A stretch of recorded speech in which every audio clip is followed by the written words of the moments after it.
Halo anak-anak, apa kabarnya hari ini? Semoga anak-anak tetap sehat dan tetap semangat belajarnya. Om Swastiastu, Assalamualaikum warahmatullahi wabarakatuh. Salam sejahtera untuk kita semua. Nah, anak-anak, kali ini kita akan belajar tentang tema 1, subtema 3, pembelajaran 3, yaitu tentang bersyukur atas keberagaman.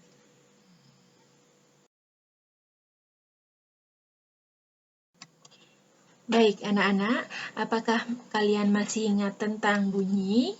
Apa itu bunyi? Ya, bunyi adalah benda yang bergetar. Bunyi merupakan suatu gelombang sehingga bunyi mengalami pemantulan. Nah, anak-anak, kali ini kita akan belajar tentang sifat pemantulan dan penyerapan bunyi. Macam-macam bunyi pantul, yaitu yang pertama, bunyi pantul memperkuat bunyi asli. Yang kedua, gaung. Yang ketiga, gema.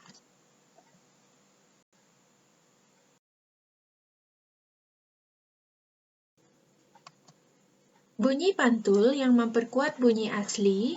Bunyi pantul memperkuat bunyi asli terjadi apabila bunyi pantul terdengar hampir bersamaan sehingga bunyi asli menjadi lebih keras. Bunyi ini akan terjadi apabila jarak dinding terhadap sumber bunyi kurang dari 10 meter.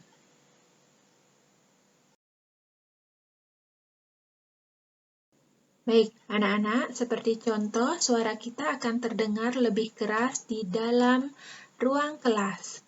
Kemudian, di dalam kamar mandi, dan bunyi kereta api lebih keras ketika berada di dalam terowongan.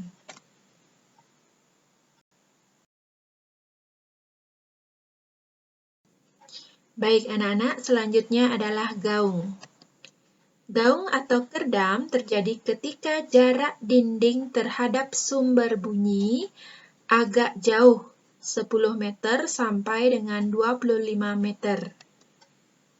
Gaung adalah bunyi yang terdengar kurang jelas akibat sebagian bunyi pantul terdengar bersamaan dengan bunyi asli, sehingga mengganggu bunyi asli.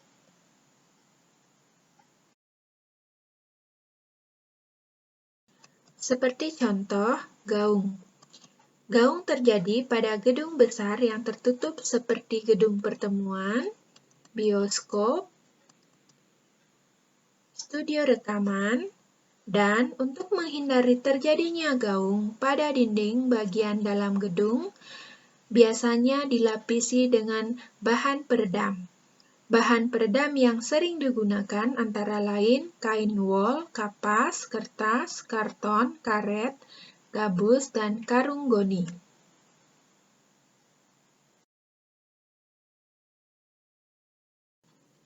Baik, anak-anak, selanjutnya adalah gema. Gema terjadi apabila jarak dinding pemantul cukup jauh, maka akan terjadi bunyi pantul yang terdengar sesudah bunyi asli diucapkan atau dipancarkan. Bunyi pantul yang terdengar setelah bunyi asli disebut gema.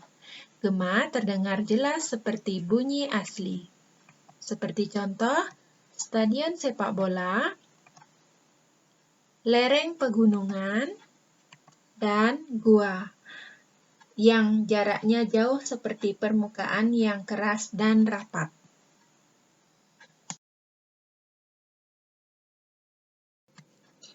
Baik anak-anak, kita lanjutkan dengan sinonim, antonim, konotasi, denotasi, dan ungkapan. Beberapa jenis kata dalam bahasa Indonesia memiliki variasi kata bermakna sama. Kata tersebut dapat digunakan untuk menggantikan kata lain yang bermakna sama. Kata-kata pengganti tersebut merupakan kata bersinonim, berantonim, konotasi, denotasi, dan ungkapan. Sinonim, kata yang memiliki makna sama dengan kata yang lainnya, atau persamaan kata. Contohnya, bohong sama dengan dusta, agung sama dengan besar. Antonim artinya kata yang memiliki makna yang berlainan dengan kata yang lain, atau perlawanan kata. Contohnya, kaya lawan katanya miskin, tinggi lawan katanya rendah.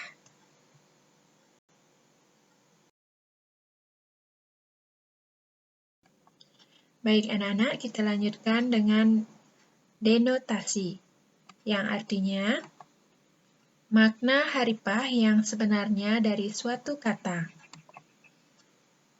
Konotasi artinya makna tambahan atau makna yang berhubungan dengan nilai rasa. Baik anak-anak, perhatikan contoh berikut. Makna denotasi, contoh kalimatnya, tangan kiri Arman terkilir sewaktu bermain bola. Kata kiri pada kalimat tersebut maknanya yaitu posisi atau lawan dari kanan.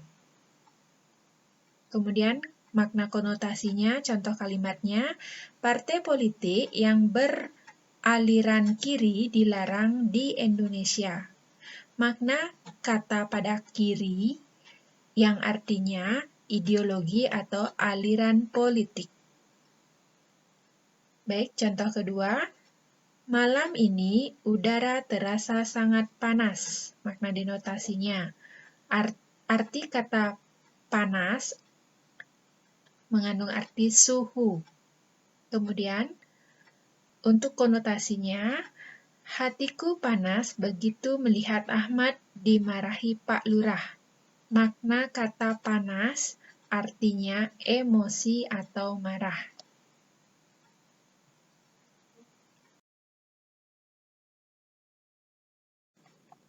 Baik, anak-anak, untuk selanjutnya adalah ungkapan. Ungkapan atau idiom adalah gabungan kata yang memiliki makna khusus dan tidak dapat diterjemahkan secara harfiah ke dalam bahasa dan situasi lain. Anak-anak, coba perhatikan contoh berikut.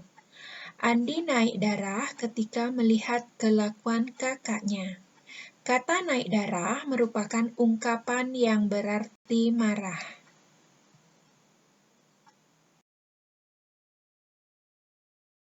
Baik anak-anak, demikian tadi penjelasan singkat dari Ibu, dan untuk mengukur sejauh mana kemampuan kalian, Ibu berikan latihan soal sebagai berikut.